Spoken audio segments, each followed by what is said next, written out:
Israel's military says intense fighting is taking place in southern Lebanon as it carries out what it calls targeted ground raids against Hezbollah. Israel says it's trying to dismantle the militant group's attack infrastructure so its residents can return to communities in the north. There are reports of heavy fighting near the Litani River close to the border. Hezbollah have stated they're ready for fighting on the ground and warned that the battle may be long. Let's go right over to the region and get more from our correspondent Emily Gordine in Jerusalem and journalist Stella Mena in Beirut. Welcome to both of you. Let's start with you, Emily. What more do we know about the Israeli land incursion into southern Lebanon at this point? Well, we know that this incursion is accompanied and being supported by Israeli Air Force and artillery. Some areas around the border to Lebanon in Israel have been cordoned off. They've been closed and declared military zones. Entry is ultimately forbidden. Now, Israeli officials are said to have told their U.S. counterparts that this operation will be smaller than its previous war with Hezbollah in 2006, and that it would essentially focus on dismantling militant infrastructure and weapons depots along the border. Israel essentially has said that it does not want to reoccupy Lebanon, but that its goal is essentially to create safety again for its citizens in Israel in the north, and to remove that threat from southern Lebanon. Warnings have also been issued to citizens in the south of Lebanon to evacuate the area. And of course, you have to remember that this operation has been in the works for quite a while now. We saw over the last few weeks that tens of thousands of soldiers, Israeli soldiers, were moved from Gaza to the northern border with Lebanon. We also saw tanks and armored vehicles being lined up at the border. We also saw troops maneuvering, practicing maneuvers. And the IDF's chief of staff, Hezbollah, also recently told soldiers in the north that they should prepare themselves for a possible ground invasion. And speaking to military experts, they also basically have been saying that this operation in the north has been planned for years, really. Stella Mena is in Beirut. Stella, how is this being received in Lebanon, and how is Hezbollah likely to react? Well, the message arrived here last night. People were hearing about this in the late evening, and panic broke out. Many people do remember the last invasion and occupation of Israel in Lebanon, and this brought back really bad memories for them. Alongside with the start of the ground operation, Israel also continued very heavy strikes in Lebanon.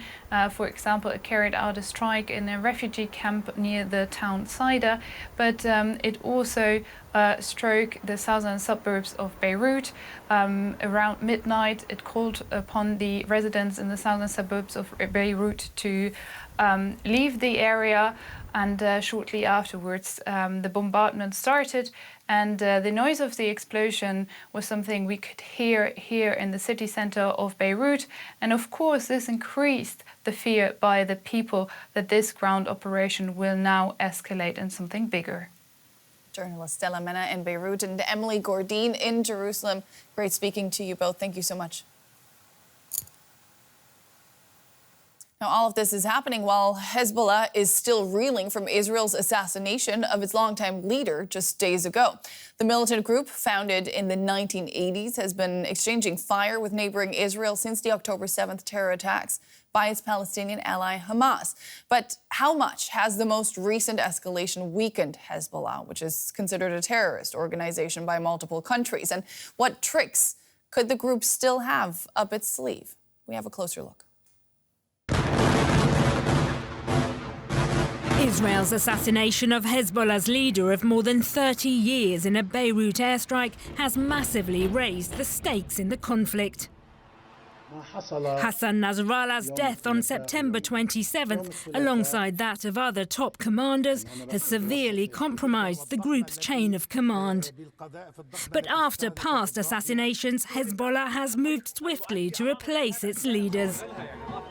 It's still estimated to have 40 to 50,000 full-time and reservist fighters. In 2021, Nasrallah put the figure at 100,000. If that were true, Hezbollah would have more soldiers than the Lebanese army.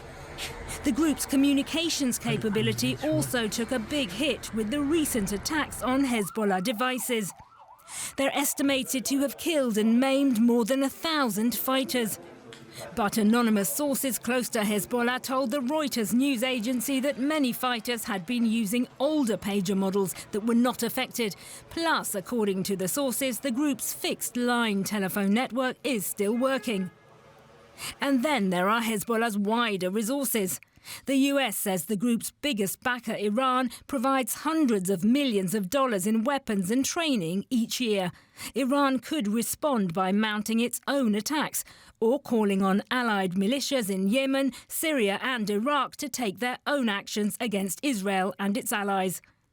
Israel says it has destroyed thousands of Hezbollah missiles in recent strikes in the group's weapons depots in Lebanon. But last year, the US estimated that Hezbollah had 150,000. It's thought the group could also have acquired more during the past year. Hezbollah's remaining arsenal is enough to pose a challenge to Israel's modern anti-missile defence systems. The group's estimated long-range missile arsenal is thought to remain largely unused. Were any to be deployed and make it through Israel's defence systems, they could hit cities like Tel Aviv. Some of those weapons are thought to be stored in secret locations within Hezbollah's extensive tunnel network, seen in this propaganda video, and thus almost unreachable. According to Israeli estimates, the tunnels could cover hundreds of kilometres. Despite Israel's superior military power, all these things could prove challenging. But the biggest concern of Western powers is that intense fighting could draw Iran and the US into a major regional conflict. Hans-Jakob Schindler is the Senior Director at the Counter-Extremism Project here in Berlin. Hans-Jakob, good to see you again. Israel is saying that it is conducting a, quote, limited, localized, targeted ground raids. What does that mean in practical terms? Good morning. So Israel really has four stated official sources, four stated war aims. One is, of course, to push back Hezbollah beyond the Litani River, which is what the resolution 1701 of 2006 of the Security Council of the United Nations demands. Secondly, continue to weaken its leadership. Third, destroy its ability to strike with long-range weapons, but also to invade Israel. And then fourth, most concerningly, prevent the resupply, which means cutting the resupply line between Hezbollah and Iran. So what I see right now is beginning of a ground offensive into southern Lebanon to make sure that Hezbollah infrastructure is cleared out. And as always, with limited and targeted military operations, it's very tricky to keep them limited and targeted. Hezbollah, of course, has still fighters on the ground, and obviously in a conventional direct confrontation, they cannot really withstand the IDF. But of course, as in Gaza, guerrilla operations can do a lot of harm to Israelis. So you're saying that it's hard to keep these kinds of operations limited, localized, and targeted. Where do you see this going then? Could we see IDF troops in Beirut possibly? Well, I wouldn't go that far. I do hope that it's not going that far. Obviously, they want to first focus on the area between the Israeli border and the Litani River. But the question will be, when do you know that you have cleared out all of the Hezbollah forces? They too have tunnels, they do have guerrilla cells, and they too have hidden strike capabilities in the south. So that's where the problem lies. When do you know that you are successful? Hezbollah has been somewhat debilitated in recent weeks. Much of their leadership has been taken out in recent Israeli strikes. How ready are they at this point in time for a direct confrontation with the IDF on the ground? First of all, I think we would have to distinguish between the political, social, economic force of Hezbollah, which is still largely intact in Lebanon, so it's not weakening its grip on the Lebanese political system or economy, and the terrorist military capabilities. The terrorist military capabilities in an operational sense, I would argue, have significantly been weakened. Not only is the communication structure disrupted, these pages that are no longer in operations and the walkie-talkie that blew up means that all of the pages and the walkie-talkies of the Hezbollah command and control structure are no longer reliable communication systems, and landlines that can be used are, of course, very prone to interception by Israel. And the second thing is, over the last month, really, Israel has taken out not only Nasrallah most recently, but also the second and third layer of the command structure. It means an organized large-scale response is not at the moment operationally possible. And we've seen some rockets towards Israel, but not a rain of rockets as everyone feared. But that doesn't mean that Hezbollah fighters couldn't do a lot of damage to Israeli troops, Israeli armored vehicles during a ground offensive, because that requires much less coordination, much less command and control than an actual organized response would demand. Iran is, of course, Hezbollah's biggest backer. What do you expect their next steps to be? They are in a very difficult position. They obviously do not want to have a regional confrontation with Israel. Last night, Prime Minister Netanyahu put out a statement that could be interpreted as somewhat of a threat to the Iranian regime, addressing the Iranian people directly, and says your freedom is closer than many things. But it's also clear that if there's a regional confrontation, the US cannot stand at the side and will get drawn in.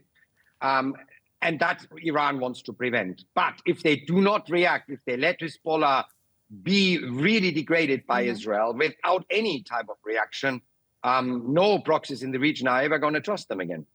Hans-Jakob Schindler, of the Counter-Extremism Project. Thank you so much. Great insights, as always. Thank you so much.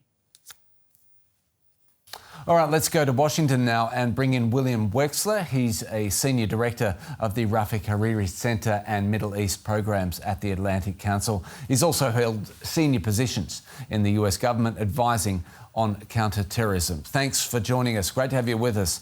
An Israeli ground offensive into Lebanon appears to be underway. What are Israel's immediate aims here?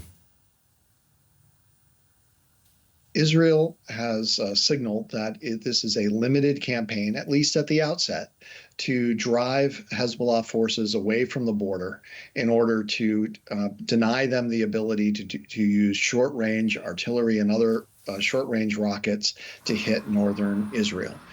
This plan was the product of discussions over the weekend with the Biden administration, who feels that it has limited Israel's objectives successfully, but that remains to be seen.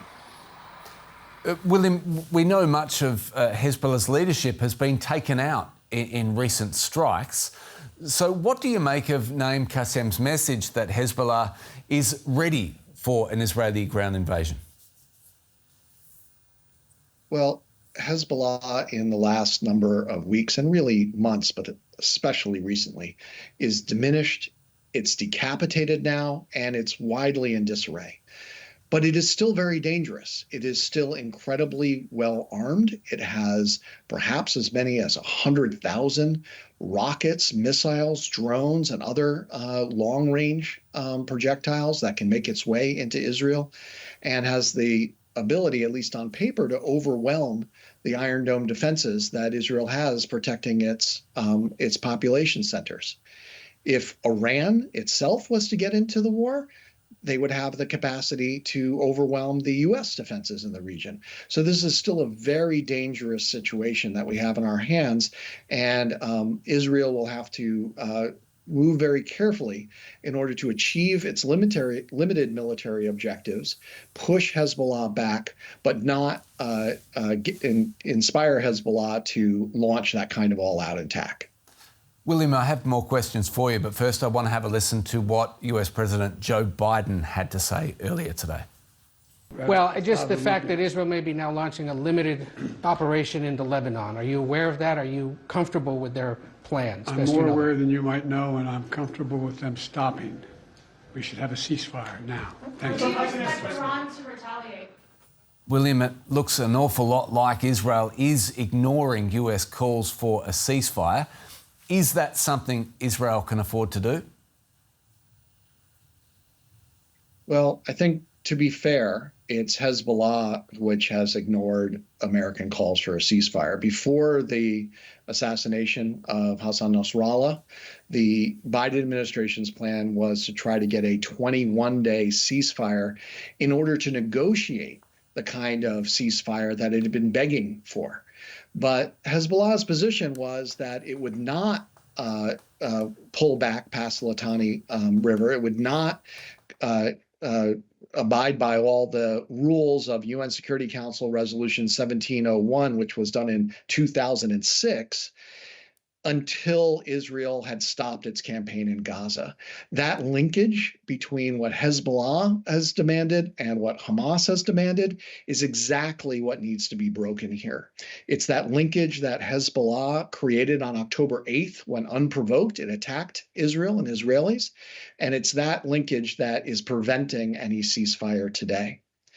Washington says it was informed about Israel's limited operations on the Lebanese border, but it also says it had no prior knowledge of Israel's other moves, like exploding thousands of Hezbollah pages and taking out Hassan Nasrallah in strikes. How strained is the US-Israeli relationship right now? There is no love lost between President Joe Biden and Prime Minister Netanyahu. That's been clear for a long period of time. Even when Netanyahu came back into power, he was a well-known entity by President Biden. Yet, President Biden put the full force of his support behind Israel after Hamas's terrorist attacks on October 7th, and has done a number of efforts, including moving two aircraft carrier strike groups into the region and leading the air defense systems in April to prevent Iranian missiles from hitting Israel. The Biden administration was extremely concerned this weekend that Israel was going to do a full-scale attack into Lebanon with no clear limits to it. It believes that in the intervening days, it has limited Israeli war aims. And we are now watching events unfold to see if that is indeed the case. Well, in part of that, we heard Netanyahu warn Iran that there's nowhere Israel can't reach in the Middle East. How long can Iran stay out of this with Israel inflicting such damage on its proxies in the region? Well, let's be clear. This is a problem that Iran has brought upon itself. There was no reason for Iran's partner Hamas to attack on October 7th. There was absolutely no reason for Iran's proxy Hezbollah to attack on October 8th. There was no reason for Iran's partner in the Houthis in Yemen to attack, and there's no reason for Iran's proxies in Iraq to attack as they have recently.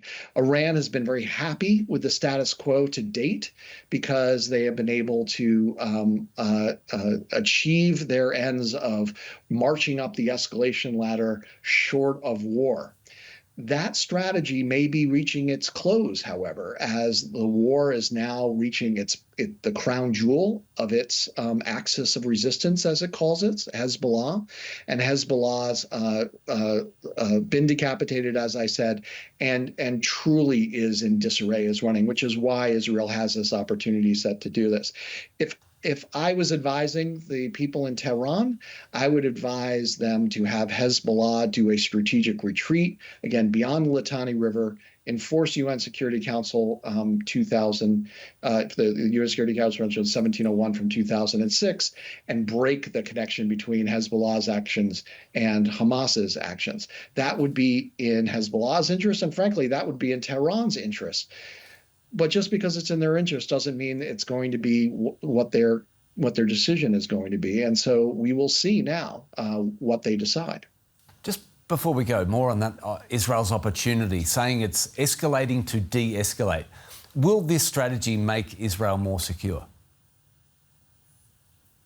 It will make it more secure if not only if Israel has broken the ties between Hezbollah and Hamas that are formally linking it together right now in a war, and Israel has not gone back to the status quo ante, but gone back to what was promised in 2006. Hezbollah was supposed to disarm entirely. Hezbollah was supposed to have none of its forces below the Litani River. These were promises made, and these were promises broken. And because these promises were broken, Hezbollah felt that it was able to attack Israel with no real reaction back with impunity. Israel has exchanged fire for 11 months now, and has finally concluded that the balance of power is such where it can take this kind of action. Again, this is a very high-risk set of actions. In 2006, when the war happened, it's important to recognize that the war happened by accident. Neither Israel nor Hezbollah wanted that war. The risk of miscalculation is great. That risk, it still exists today. William Wechsler, it's been a great pleasure to get your insights. It's great to have you on DW. Thank you. My pleasure. Thank you very much for having me.